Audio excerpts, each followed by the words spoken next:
Hello, everyone. This is Derek and Sophie, and this is Elevate Your Equity podcast, where investors, with a special emphasis on couples, begin, continue, and deepen their journey to financial freedom together using the powerful vehicle of real estate investing to do it.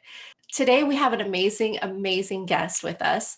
His name is Brian Briscoe, and he's the co-founder of the apartment investing firm Four Oaks Capital, which controls 485 units worth over $21 million.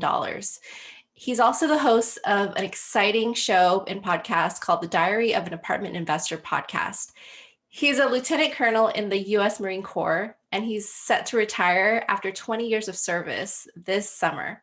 And it's such an honor and pleasure to have him on. What were your biggest takeaways from Brian? Yeah, this was an amazing podcast. We had so many discussions about creating legacy. We also talked about how this business can shift your mentality and how fluid in your mind you have to be in order to succeed in this business. And this is definitely someone who has been through a lot over the years, started investing in 2007 and is now starting to reap some of the fruits of all of his labor. And he's got a fantastic trajectory, and we're excited to hear more about him. Absolutely. And also what really was inspiring is that he's balancing all of this with a home life with 5 children. Keep listening all the way until the end. And without further ado, here's Brian. Brian, welcome to the show. How are you today, sir?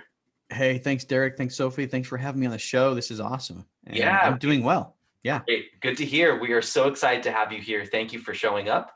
And let's go ahead and get going here. And usually we like to start off with our guests. We'd like to ask them, what got you interested in real estate investing, and what are you up to now?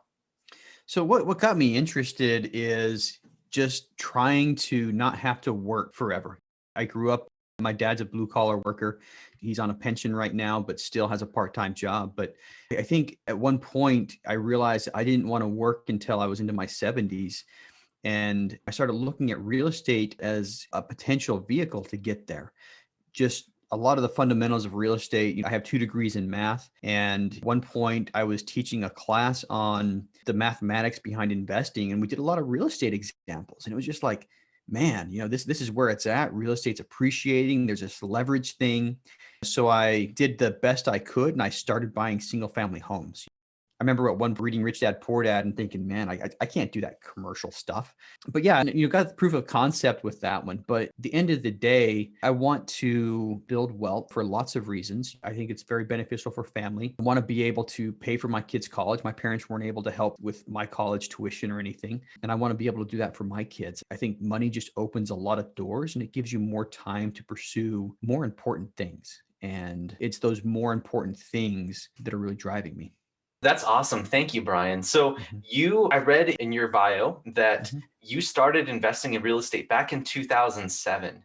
And that was quite an interesting time, because at about that time, we had also started investing in real estate, but we didn't know that we were actually investing. Yeah, we were kind of doing it by accident, and we bought it at the top of the market, and then accidental landlord. Yeah, exactly. Yeah, the accidental landlord. Can you walk us through what your mindset was starting up when the single family route back in 2007, and then watching the house of cards fall down? Can you tell us a little bit about what was going on in your head, and then maybe also what the conversations were like at home with your wife when all that was going on? Yeah. So 2001, I have to back up a little further than that.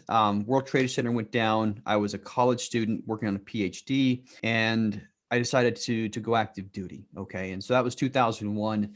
My first duty station was Okinawa, Japan. And I was a little upset that we got Okinawa because I was so excited to buy our first property. It would have been 2003. But we go to Japan. And so in Japan, I spent a lot of time reading books.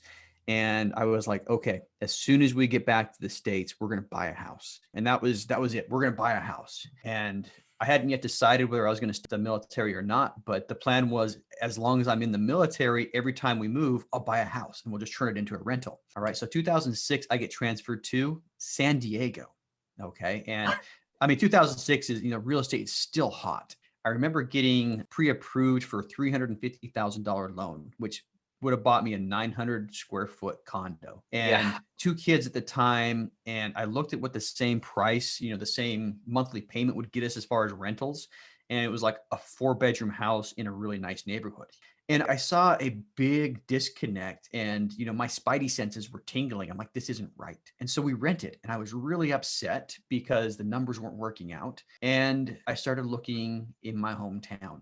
And basically, my wife would spend summers, close to her parents, usually living with her parents, usually with young kids and letting them know their grandparents. But one summer she was in Utah and I was in San Diego. I would look up properties on the internet and send her out to go search them and to go walk through them and do everything like that. And eventually my father-in-law said, Brian, we're planning on refinancing and building a house here and then selling this house in 2 years. She's like, it's the same to me if I sell it to you now as if I refinance. And I'm like, okay. So that was our first investment property was, my father-in-law selling us that house, and it was in Utah. And, fortunately, Utah didn't really have that huge bubble that burst like a couple other cities did. So that property actually did well.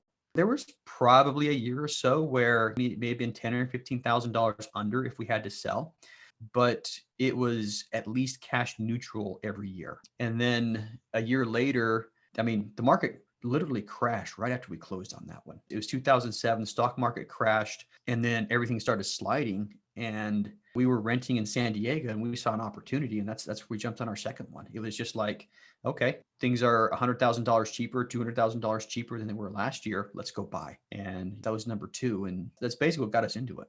Wow, that's great. So let's go back into that a little bit more. I want to dive a little bit deeper in because it sounds like when you're first getting started, it sounds like there had been some sort of conversation on the home front. I know that when you were in Japan, you started your study. And so you'd been studying for many, many years, obviously, right? Before you guys were in the place to be able to take some action. And what was it like talking with your wife at home about this? Was there enthusiasm? Was there kind of like a begrudging, yeah, okay? Or was there, oh, this makes sense? Or what was she was lukewarm at best. She was okay with us buying a house that we would move into. But there was a little bit of, hey, can you go look at this house? And like, oh, geez, I don't really want to. I'm like, come on, please. There was a little bit of back and forth, but I would say she was lukewarm at best. And she was, every couple of months, we need to sell. It's too much of a hassle. We need to sell. And I did my best to try to help her understand what it would do for us long term. It wasn't until we held a property for 10 years. The first house that we sold was the California house. In 8 years' time, it had appreciated by almost $200,000. And we sold it and walked away with a rather large payday. And my wife, her comment, she just looked at me and said, so real estate, huh? And that was really the point where she went from lukewarm to, I see what this is going to give us. And it's not that she didn't see the benefits. It was a hassle for her. I was deploying a lot. I've deployed 4 times and it turned her into a landlord. And it wasn't that she didn't understand the benefits. She didn't want to be the one that was taking the calls from the property managers. She didn't want to be the one that had to worry about, well, Brian's in Iraq, I guess I got to figure out how to put a new fridge in, or, oh my goodness, hot water heater went out. That was really the issue for her. Was I was gone a lot. And when the responsibility fell onto her, it was her without me with 4 kids playing the single mom role. So, but yeah, that was it. So when we sold our single family portfolio, we only had 2 rentals. We own the house that we're in right now. We only had 2 rentals, but the idea on that one was we would sell those to be able to kickstart a larger real estate investing. And that's exactly what it did for us. So after you had this windfall of cash after selling that, and your wife was like, yes, I'm on board. This sounds amazing. What did you guys do after that with it? We had a lot of debt. Student loans. She had student loans from her degree. I had student loans from my degrees. We had 2 car payments. We wiped the slate clean. And that was, a lot of people would say, maybe you should invest and not wipe the slate clean, but we just decided to wipe the slate clean. And what we had started doing is saying, okay, we were paying an X amount for our car payments. And we were paying X amount on, the student loans and the debt and everything else. So basically what we started doing is we took that exact same amount of money and started putting it into an investment fund. I think I labeled that investment fund the next real estate deal fund, and it was, we're putting a significant chunk of my income straight into that fund to be able to fund whatever the next deal was. And that's absolutely helped. I think wiping the slate clean for us just made it so it was a quick transfer. It was just like, okay, we were used to this burden of debt, and all of those monthly payments now are going to turn to be into our advantage. And then of course we had, still a significant bit of money left over from the proceeds.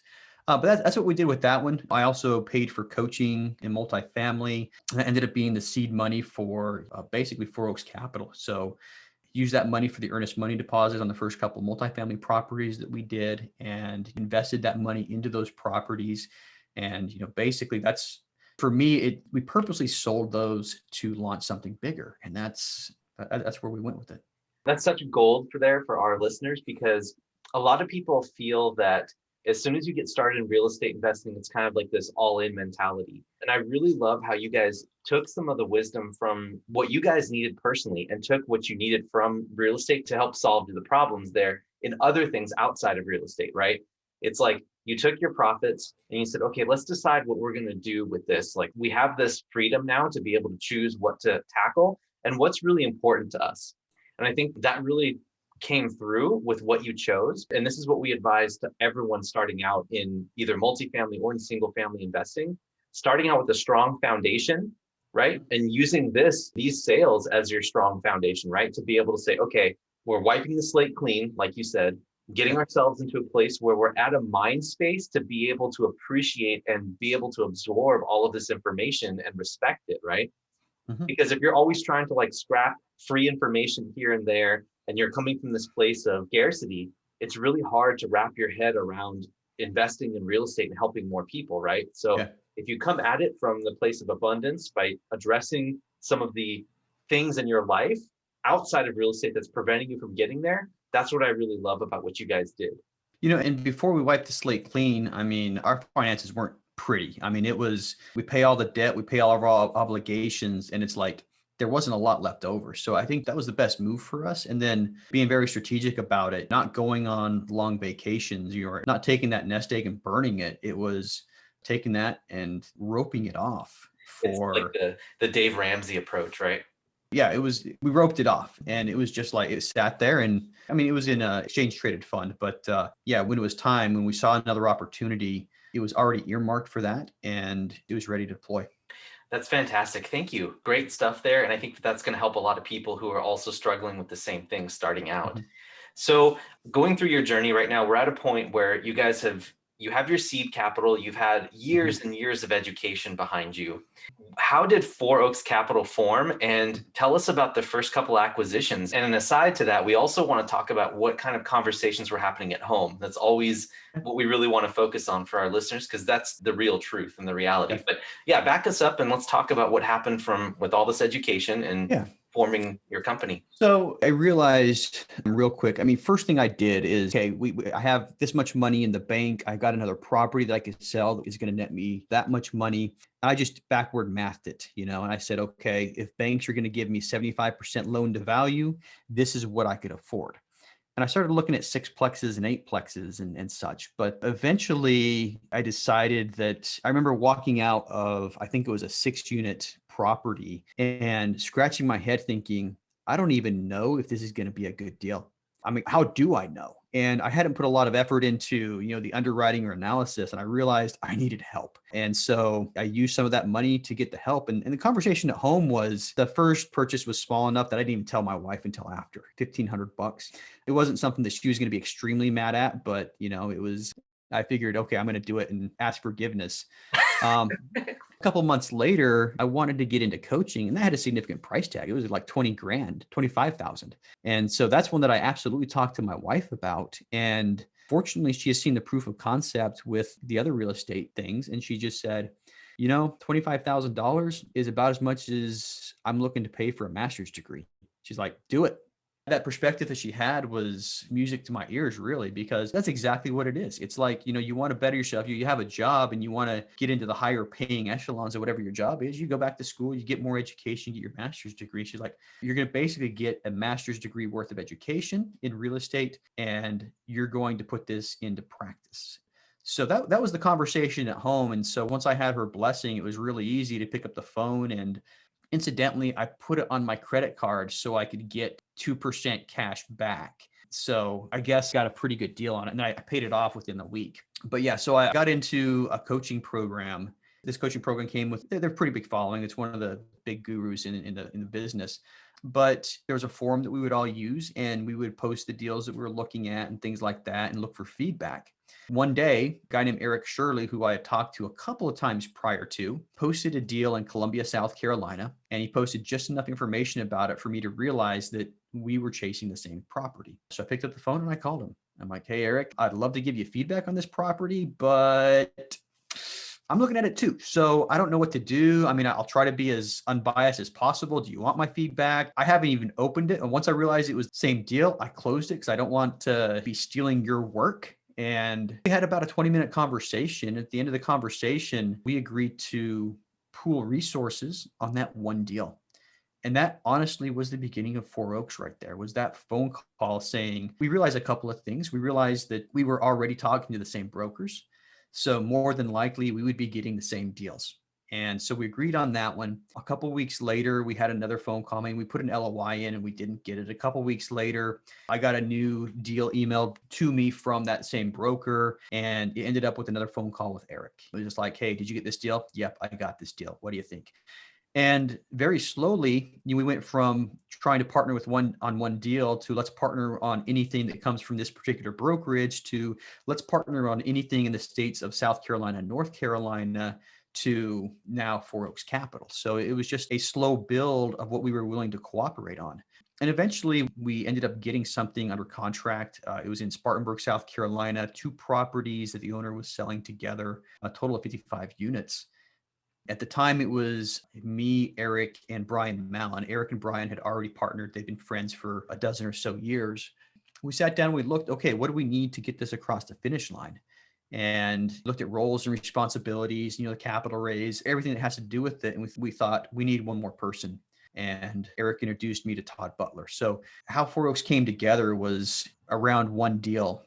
And that's what it ended up being. So the first deal, the 4 of us that were together on the GP in that deal ended up becoming Four Oaks Capital later. Thank you so much, Brian. What a great story. And what I took away from that I wanted to highlight for our listeners is that there was such a mentality of collaboration and abundance versus scarcity and competition. And maybe we can delve a little bit deeper into that in terms of like, what can you tell our listeners about the mindset that makes up being a really good real estate investor? I think at the time I wasn't quite ready. When Eric said, let's partner or let's collaborate, I had different ideas of how I saw my business progressing. And that didn't quite match my idea. And there was kind of a little screeching sound, in my brain, like, I kind of branded myself as the deal analyzer, the deal finder, and I was going to find somebody to partner with that could help raise capital. Eric and I, our strengths overlap quite a bit. So part of me looked at that as like, but we overlap so much, is that going to work? But I think the part of me that finally won out, and when he suggested that, there's probably a 10-second pause on the other end of the line while, a million thoughts are going through my head. But what finally won out was we are going to be competing on everything that comes out of this brokerage. And at the time, that brokerage was 90% of my deal flow. And what ended up winning out was he was absolutely right. Collaborating is going to increase both of our chances of getting a first deal. At the time, he made a solid argument. And I ended up, after that 10-second pause, just really quickly thinking, you know what? Yes, let's do that. Let's collaborate on this deal. Had he said, let's form a company, call it Four Oaks Capital and do a whole bunch of stuff, I would have been like, no, not ready for that yet. So for me, that was actually a huge step forward because up until then, I kind of worked alone. I knew that I would eventually have to have a partner, but I hadn't found the right person yet. And starting to collaborate with Eric, really, in short order, I realized he and I would work together very well. I was a little more conservative and he's more go, go, go. And he pushed me a little further than I wanted to go a lot. And I think at times, he'd say, hey, we're going to do this, that, and that. And at times I'd be like, hold on, So I think in a lot of ways we complemented each other and ended up working together well. So yeah, we ended up getting that project under contract, ended up getting it closed. And it was about 2/3 of the way through the contract period that we said, let's start a company, and it's going to be the four of us. Congratulations. That's great. Great story, wonderful advice, and lots of good perspective there. And some of the things that I want to highlight, just again, once more, because repetition makes the master. That's a German expression that I learned when I was in Germany, actually. But the first thing that I wanted to point out was that the transition from being a lone wolf to being someone that you partner up with other people on, that often correlates with a lot of investors in their journey with going from single family to multifamily, because in single family the scope is just small enough to where you can outsource the property management, you can do all that yourself, right? Yeah. But it's a lot different in multifamily because there's so many things to do and it's one single asset, but the roles that are required are just different and require people to collaborate quicker and faster, right? So that's one thing I want to highlight for the listeners. Yep. And the other thing that I wanted to mention too is that even though you and Eric seemed to have the same skill set, your personalities were different and you somehow made it work together. So even though the skills that you're bringing to the table were good, you guys realized that there was a need and a clear vision and a purpose for you to collaborate, because 90% of your deal flow is coming from that brokerage. So you got to work out something. Yeah. And I think you guys were able to figure it out because of that switch where you're like, you know what, I'm going from letting go of my single family mentality of that's in the past, like I can do things myself, to now, how can I help others? And I think that's huge. That really helps contribute to anyone's growth in this industry. And hang on to that, something I didn't realize at the time that's like clear as day now is the lone wolf who is trying to get his or her first deal is going to have a rough time, because brokers know that it's hard for a single person to do it themselves. So if you're calling and you're the lone wolf, the brokers are going to look at you as maybe not that credible or maybe not that viable of a buyer. And I don't think it was a coincidence that I didn't get my first deal on a contract until after I had partnered with Eric, because once we had partnered, it wasn't Brian the lone wolf, it was Brian, Eric, and Brian all working together, and we had a team. And all of a sudden the conversations are we instead of I. And now when we're talking about raising capital, it's we have a substantial network of people who can, invest with us. Whereas before it was, I've got a few people, maybe, but I think that was, a key thing that I just didn't realize at the time. Yeah, so good. So good. Now, I do want to back up a little bit more as well before we start delving deeper into what you guys are up to now and how you guys are expanding and all the incredible things that you're doing. I wanted to talk about, first of all, thank you so much for your service. Everyone already knows on the line that that you've served 20 years, or you are in the middle of serving right now, and you've been in the Marines and all kinds of great stuff going on. It looks like you're going to be looking to be retired here in the summer. And that means that you have a family, a job, this investing going on. And then I see you on LinkedIn all the time. We spend time together every Friday with a whole bunch of other people on your LinkedIn calls. Yep. I encourage everyone out there, by the way, to join in because they are fantastic, really good stuff. Anyway, you have all this stuff going on, right? Along with your position at Four Oaks Capital, where you're helping contribute to the team for something greater than what you're doing now.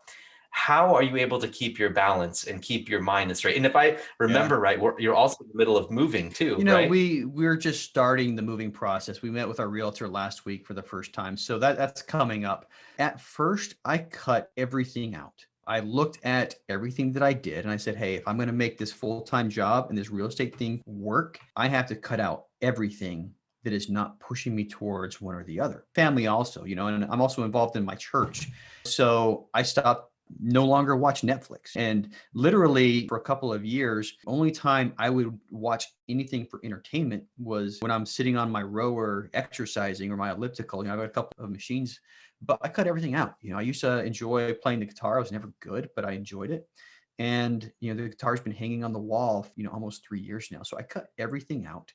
And then I looked at my schedule and I tried to find the white spaces. So 2.5 years ago, I started working at the Pentagon. I was sitting on the metro, the subway, for 2 hours a day, an hour into work, an hour home. And so I started using that time. At the Pentagon, you're allowed to get up and walk around every once in a while, and It turns out the Pentagon gym has Wi-Fi. It's like the only place in the Pentagon that has decent Wi-Fi. And we're allowed to use work time to go to the gym. So I'd be like, hey guys, I'm going to the gym. And I never said I'm going to the gym to work out, but there's a table in the back of the gym, and I would schedule phone calls, or I would schedule, Zoom meetings, or I'd go back and I'd just sit down and tap out emails. I figure, okay, people come down here, they spend an hour at the gym, they go back to work, they're gone an hour and a half.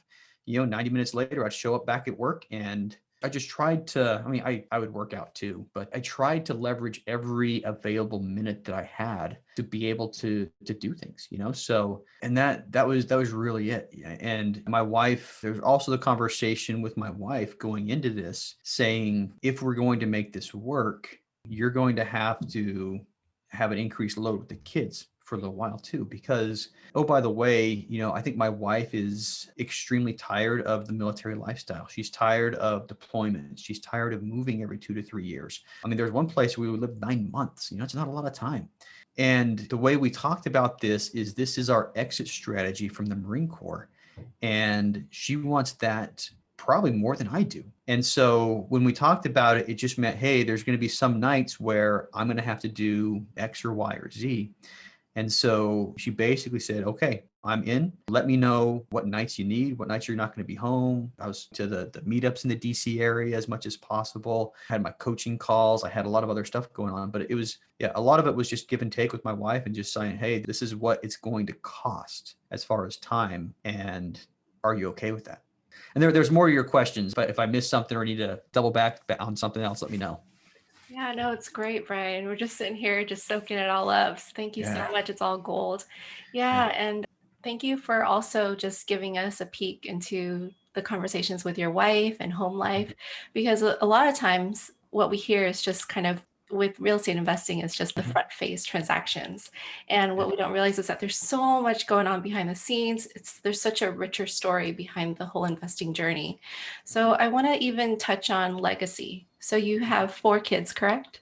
5. 5 kids. Yeah. Oh, my goodness. And talk about having to really balance. So maybe talk about what are they seeing? What are you wanting to teach them? How do you want to propel what you're doing now for future generations? We have 2 sets of kids is kind of how I look at it. The olders and the youngers is kind of how we talk about them. But I was 21. My wife was 20 when we got married, and we had our first child a year later. So she's 21 years old right now. So we have a 21-year-old and an 18-year-old. And then we have a large gap, a 10-year-old, an 8-year-old, and a 5-year-old. So it's almost like we were 2 different sets of parents for them. But, right now, my oldest daughter is the podcast editor. So she's learning a whole lot.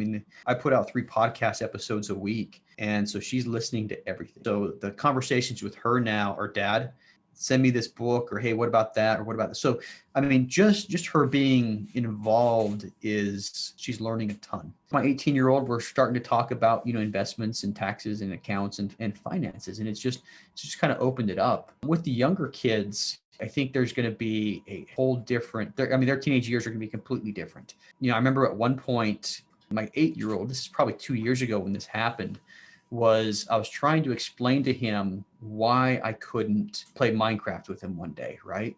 And I said, hey, we're trying to buy this apartment building, and the people who live at the apartment building are going to pay us every month so they can live in the building. And he just stopped and he thought about it, and he looked at me, he's like, and all of a sudden his eyes got really big. I could tell he understood. It was like that light bulb moment. He's like, Dad, you need to buy as many apartment buildings as you can buy then, and I was just like, he's got it, he understood, and so I think, for my older kids, when they were young, the mentality was get a good job, go to school, and, make sure you have a secure job.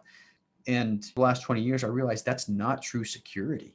And I think the younger kids right now are seeing I'm different. And hopefully it's not too late for my 21-year-old and my 18-year-old to learn. But I think the example that I'm setting for my younger kids is the example that I hope to have set for my older kids. This is how you do things right. I just had a different version of right 15 years ago than I have right now. And so yeah, that's basically what it is. I think, legacy wise, I'm very careful. I don't want to give my kids, too much. I want them to work for what they get. So we'll see how that pans out. But when my younger kids go to college, we're going to be in a much better position to definitely. I was able to help out a little bit for my 21-year-old, my 18-year-old, but I mean, it's going to be a whole different scenario for them.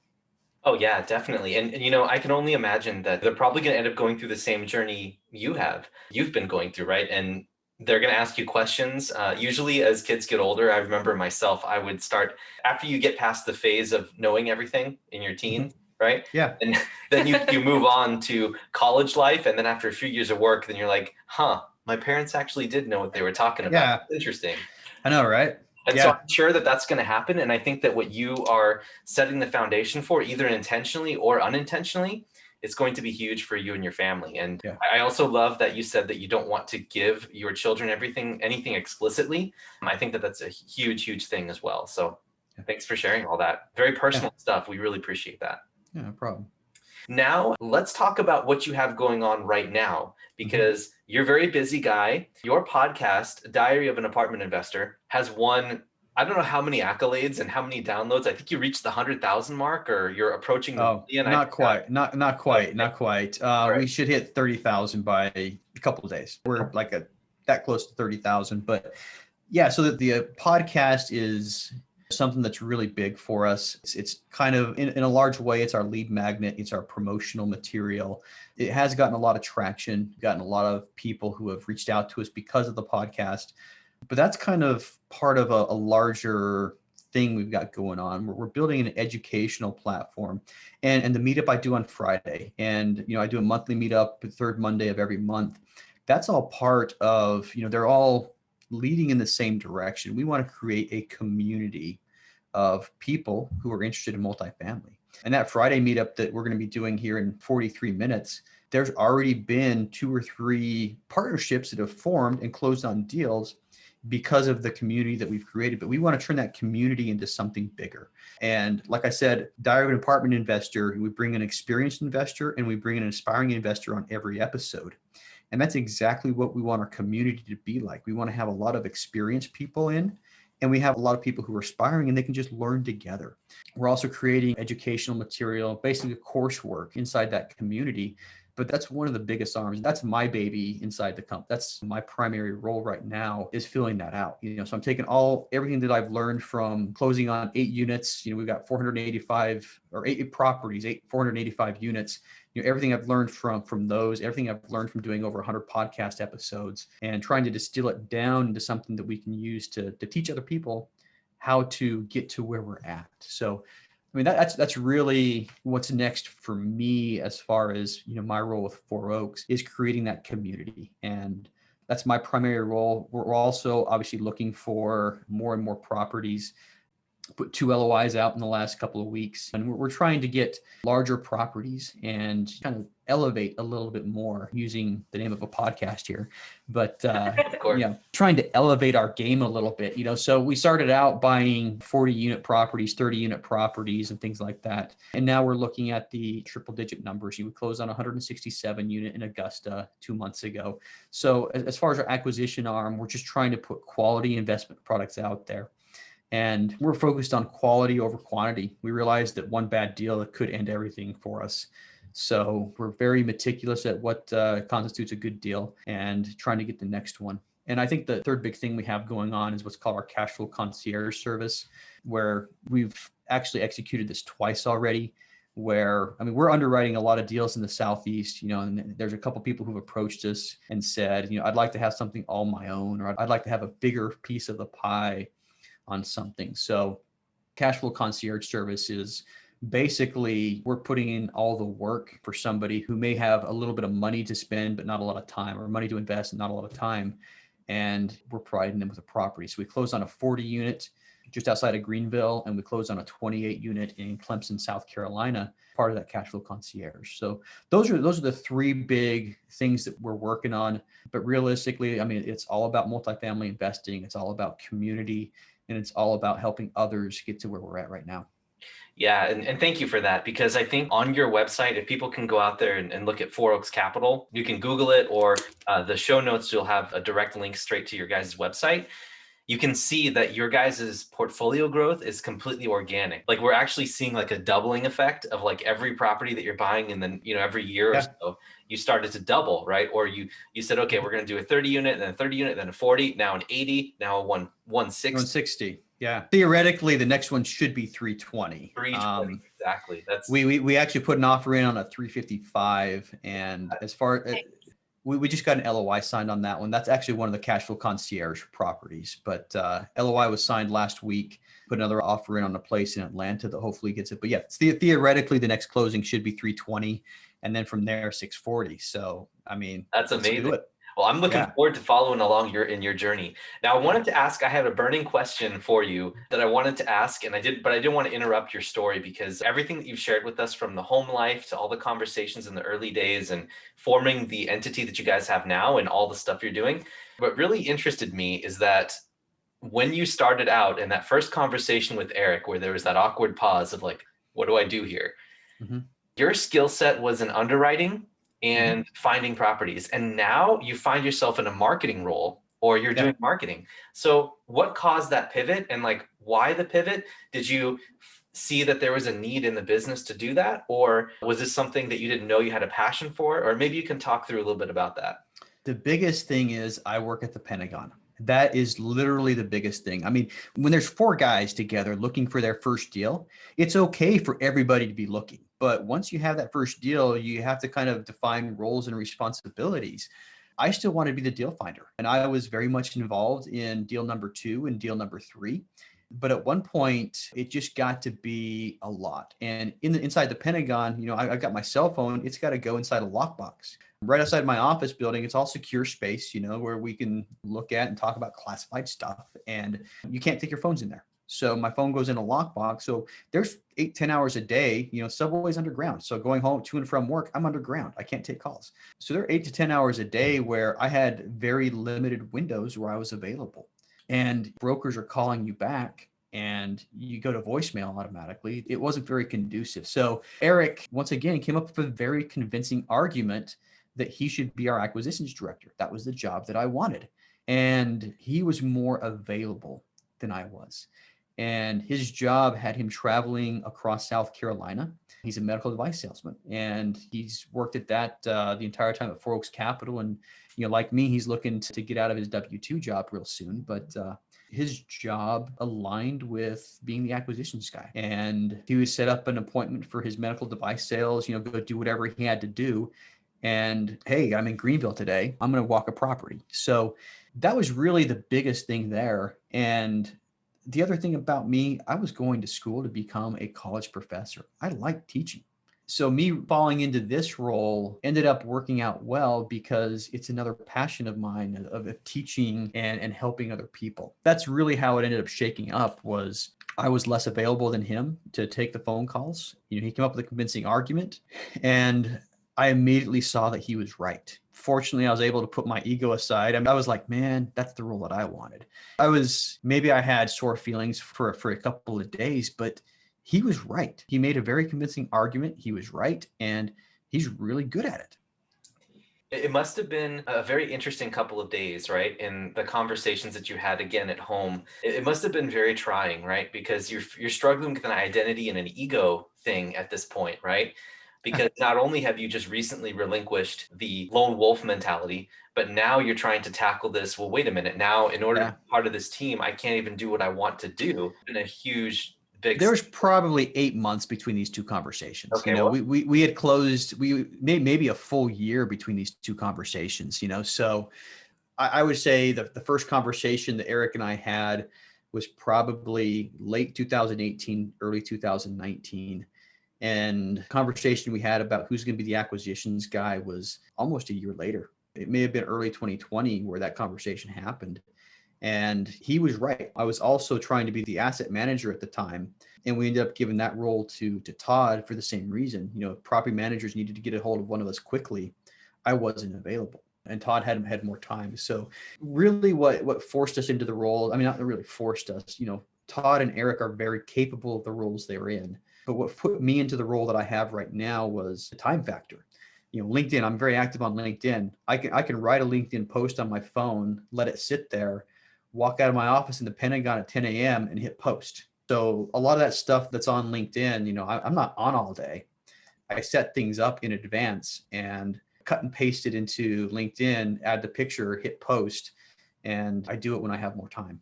Excellent. Thank you very much. We really appreciate everything.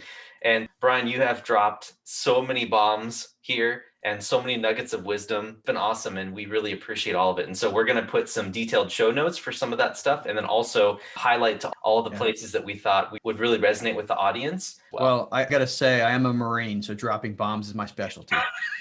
Love it.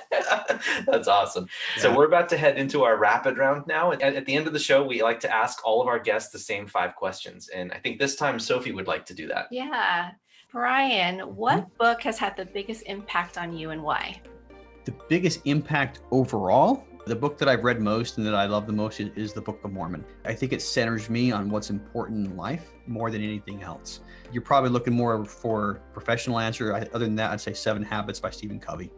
Nice. Excellent. Yeah. And if people wanted to be just like you, what would be the first actionable thing that they could do?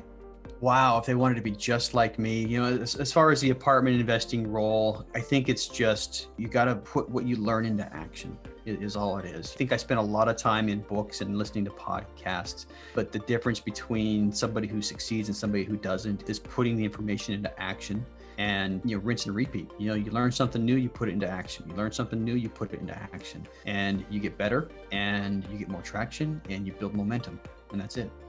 Amazing. Yeah. And the next question is, what small thing do most people not know about you?